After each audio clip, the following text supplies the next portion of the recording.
তর্ক যদি না থাকে। তর্ক দ্বারা আত্মজ্ঞান লাভ করা যায় না। যায় না। অভিজ্ঞ আচার্যের কৃপা না হইলে তত্ত্বজ্ঞানেরও স্ফুরণ হয় না, আসল তত্ত্বজ্ঞান প্রকাশিত হয় না তার মধ্যে। হ্যাঁ, সেই জন্যই তো পুরো করা নাকি। তাহলে অনেকের পক্ষে যাহার বিষয়ে উপদেশ লাভ সুদুর্লভ, যাহাই শ্রবণ করিয়াও অনেকে জানতে পারে না, তাহার বক্তাও দুর্লভ। নিপুণ ব্যক্তি ইহাকে লাভ করিতে পারেন। অভিজ্ঞ গুরু কর্তৃক উপদিষ্ট শিষ্য কিন্তু দুর্লভ। অভিজ্ঞ ঠিক গুরুর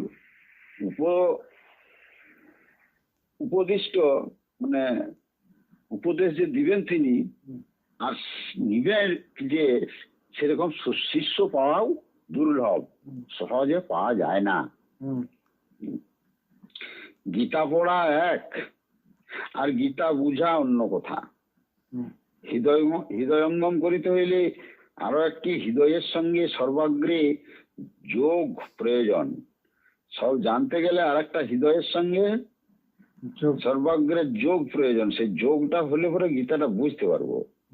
গুরুকরণ না হইলে গীতার মর্ম উদ্ঘাটনটা হবে নাই, বুঝতে পারবে নাই।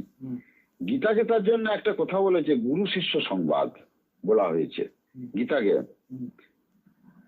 এই গীতার কেবল কতকগুলি তত্ত্বের বিশ্লেষণ করা হয় নাই। গীতায় কারবারটা হচ্ছে জীবন্ত মানুষ নিয়ে। মানুষই আধ্যাত্ম পথে মানুষের একমাত্র বন্ধু এবং গুরু। গীতা বুঝতে হলে গুরু করিতে হইবে। গুরু ভক্তি গীতার তাৎপর্য অবধারণ একমাত্র সহায় সম্বল। গীতার পুরুষকার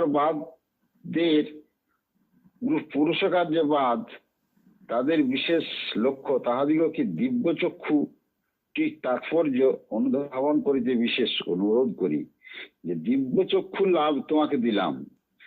তো গুরু কি কৃষ্ণ দিব্য চক্ষু দিচ্ছে? দিব্য শব্দর আগে আমাকে ব্যাখ্যাটা করতে হবে, তো জানতে হবে। তো দিব্য চক্ষু, দিব্য শব্দ হচ্ছে জ্ঞান, আর চক্ষু মানে চোখ।